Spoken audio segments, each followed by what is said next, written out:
की शुरुआत होती है ली नाम के एक लड़के से जो एक शाओलिन गुरुकुल में कुंफू सीखता था। वो जन्म से ही यहाँ पर ट्रेनिंग ले रहा था। एक दिन ली गुरुकुल के मंदिर में गया और माफी मांगी क्योंकि अब जो वो करने वाला है वो शायद सही नहीं होगा। उसी वक्त एक योद्धा ने साइड से उस पर हमला कर दिया। अचानक हमले से ली चौंक गया, लेकिन उसने जैसे तैसे वार का सामना किया। योद्धा ने उसे दीवार पर फेंक दिया, लेकिन ली कूदकर वापस आ गया। उसने हवा में ही योद्धा के सीने पर वार किए और कुछ ही पलों में उसे हरा दिया। इसके बाद बारी आई एक तलवारबाज योद्धा की। ली ने उसे भी अपनी काबिलियत से धूल चटा दी। इसके बाद वो तीसरे योद्धा की ओर बढ़ा। हालांकि वो योद्धा ध्यान में बैठा था, लेकिन फिर भी ली के आने की आहट सुनकर उसने अपनी माला शीशे में दे मारी, जिससे ली की आंखें चौंधिया गई। अगले ही पल में उसने ली को उठाकर जमीन पर पटक दिया। योद्धा बस जीतने ही वाला था कि ली फिसल कर बच गया और फिर दोनों में जबरदस्त लड़ाई शुरू हो गई। अंत में जीत ली की ही हुई। फिर वो मंदिर में सर झुकाकर बाहर चला गया। गुरुकुल के टीचर ने उसे बताया कि परीक्षा में उसने सबसे ज्यादा हुनर दिखाया है, इसलिए उसे शहर के नए स्कूल में जाने का मौका मिलेगा।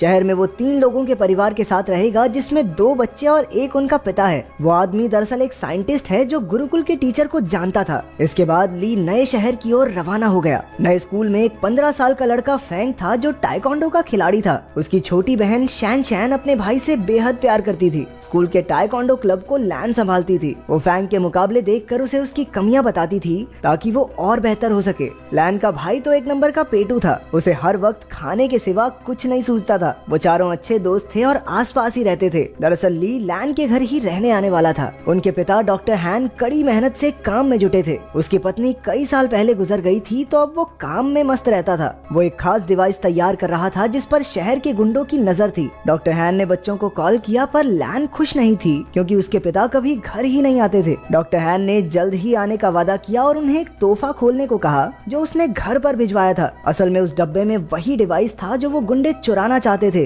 तभी ली ने दरवाजा खटखटाया और लैन उसे अंदर ले आई। वो उसे उसका कमरा दिखाने ले गई और उधर उसके पिता को गुंडों ने बंदी बना लिया। उस गैंग के लीडर लैरी ने डॉक्टर हैन को धमकाकर उससे वो डिवाइस मांगा। डॉक्टर हैन ने कहा कि ऐसा तो कोई डिवाइस है ही नहीं। उसने बताया कि वो तो एआई टेक्नोलॉजी पर काम कर रहा है, जिससे कि उसके बच्चे अपनी माँ की आवाज वाले रोबोट से बात कर सकें। लेकिन लैरी को उस पर विश्वास नहीं हुआ। उसने सीसीटीवी फुटेज से पता लगाया कि वो डिवाइस तो डॉक्टर हैन के घर जा चुका है। फिर लैरी के 2 चेलों ने आगे बढ़कर डिवाइस चुरा कर लाने का जिम्मा ले लिया। स्लॉपी और फिस्ट काफी खुश थे क्योंकि गुंडे बनने के बाद ये उनका पहला मिशन था। उन दोनों ने अजीबोगरीब कपड़ों से भेष बदला और लैन के घर के बाहर जाकर खड़े हो गए। उनमें से एक ने रात को अंदर घुसने का फैसला किया, लेकिन फिर दूसरा कहने लगा कि बच्चों ने स्कूल चले ही जाना है, दिन में चुरा लेंगे भाई, क्या हो गया। घर में ली नए शहर के तौर तरीके सीख रहा था। उसने लैन को टाइकोंडो मैच देखते हुए देखा तो उसे भी ये खेल दिलचस्प लगा। रात को जब वो ध्यान में बैठा तो यू की वीडियो गेम की वजह से उन दोनों में बहस छिड़ गई, लेकिन जल्द ही दोनों मिलकर वीडियो गेम का मजा उठाने लगे। उधर लैन ने अपने कमरे में जब वो तोहफे का डिब्बा खोला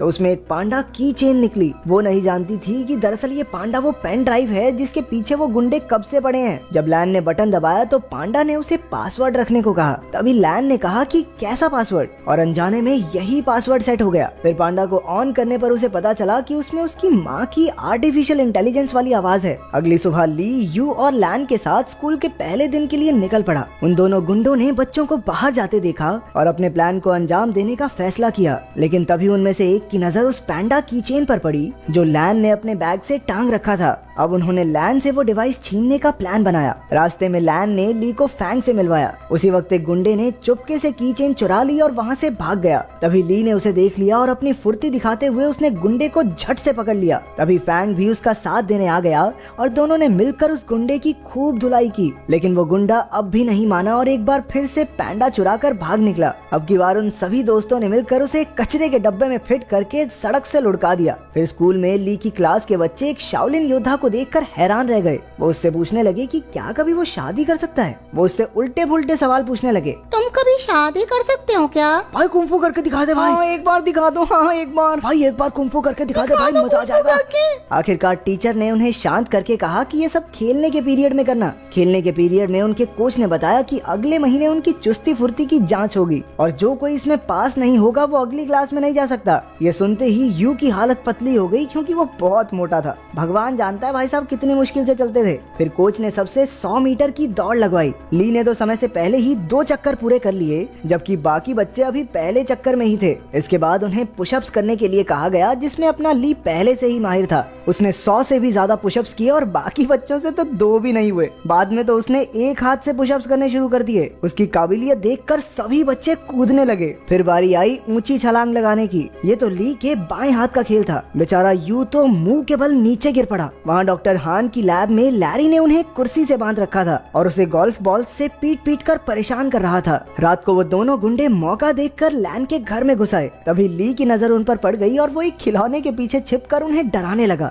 लेकिन उन्होंने जल्द ही उसे देख लिया और मौका देखकर उस पर हमला कर दिया। जब लैन वहाँ पहुंची तो गुंडों ने पैंडा चुरा लिया और फरार हो गए। ली ने लैन और यू को सारी कहानी बताई, लेकिन उन दोनों को लगा कि वो मजाक कर रहा है। इसके बाद हम देखते हैं कि वो दोनों गुंडे अपने मुंह में गोल्फ बॉल्स भरकर लेटे हुए थे। असल में उन्होंने गलती से पैंडा की चेन की जगह वैसा ही दिखने वाला एक परफ्यूम चुरा लिया था। लैरी को एक खास डिवाइस 3 दिन के अंदर किसी कंपनी को बेचना है और इसीलिए अब उसे बेचैनी होने लगी। उसने बड़े गुस्से में उन दोनों गुंडों की गोल्फ बॉल्स से निशाना लगाया और उन्हें धमकाकर जल्द से जल्द वो खास डिवाइस लाने का ऑर्डर दे दिया। अगले दिन स्कूल में सारे बच्चे फैंग का टाइकोंडो मुकाबला देख रहे थे। वहीं यू और शैन शैन पीछे बैठी 2 बदसूरत लड़कियों के बारे में बातें करने लगी। ये लड़कियां कोई और नहीं बल्कि वो दोनों गुंडे ही थे जो भेस बदल कर वहाँ आए थे। उन्हें लैन के बैग पर वो पैंडा दिखाई दिया और दोनों उसे चुराने के लिए सही मौके का इंतजार करने लगे। उसी वक्त ली ने फैंग को एक मुकाबले की चुनौती दी। इस मजेदार मुकाबले को देखने के लिए सभी बच्चे भागकर आगे चले गए। अब सही मौका देखकर गुंडों ने बैग से पैंडा चुराने की कोशिश की,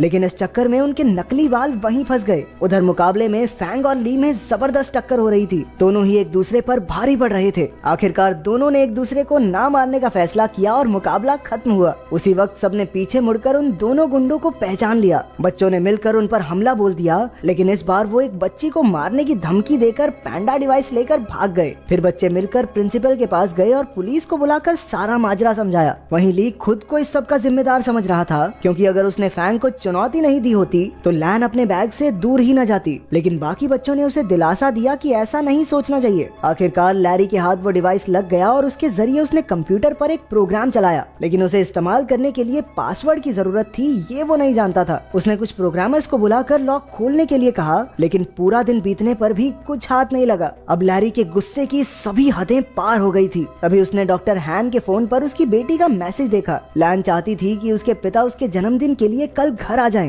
लैरी ने डॉक्टर हान की तरफ से कल पार्टी में पहुंचने का वादा कर दिया। अगले दिन लैन और उसके दोस्त जन्मदिन की पार्टी की तैयारी कर रहे थे। बाकी सब लैन को घर में अकेला छोड़कर उसके लिए तोहफे लेने गए। तभी लैन को उसके पिता का मैसेज मिला कि वो घर के बाहर आ गया है, लेकिन जैसे ही वो बाहर निकली उसे किसी ने अगवा कर लिया और गाड़ी में डालकर ले गया। उसी वक्त ली और उसके दोस्तों ने लैन को वैन में देखा और अपनी साइकिल्स लेकर उसका पीछा करने लगे। अंत में सब डॉक्टर हान की लैब में पहुंचे और लैन को ढूंढने लगे। वहीं लैरी और उसके बिजनेस पार्टनर में बहस छिड़ी हुई थी, क्योंकि लैरी उस खास डिवाइस को कल बेचने वाला था, लेकिन अब तक उसे उसका पासवर्ड तो पता नहीं। अब लैरी गुस्से में लैन के गले पर चाकू रखकर उससे पासवर्ड पूछने लगा। लैन ने जवाब दिया, कैसा पासवर्ड? और उसी वक्त वो प्रोग्राम चालू हो गया। बाहर शुरुआत वाले दोनों गुंडे अड्डे की रखवाली कर रहे थे। ली और फैंग ने उन पर हमला करके उन्हें कुछ ही पलों में चित कर दिया, लेकिन इसके बाद उनका सामना हुआ लैरी के आदमी ब्रैडली से। वो भी एक खतरनाक फाइटर था, इसलिए ली और फैंग मिलकर भी उसे हरा नहीं पा रहे थे। अंदर लैब में लैरी की डील पक्की होने ही वाली थी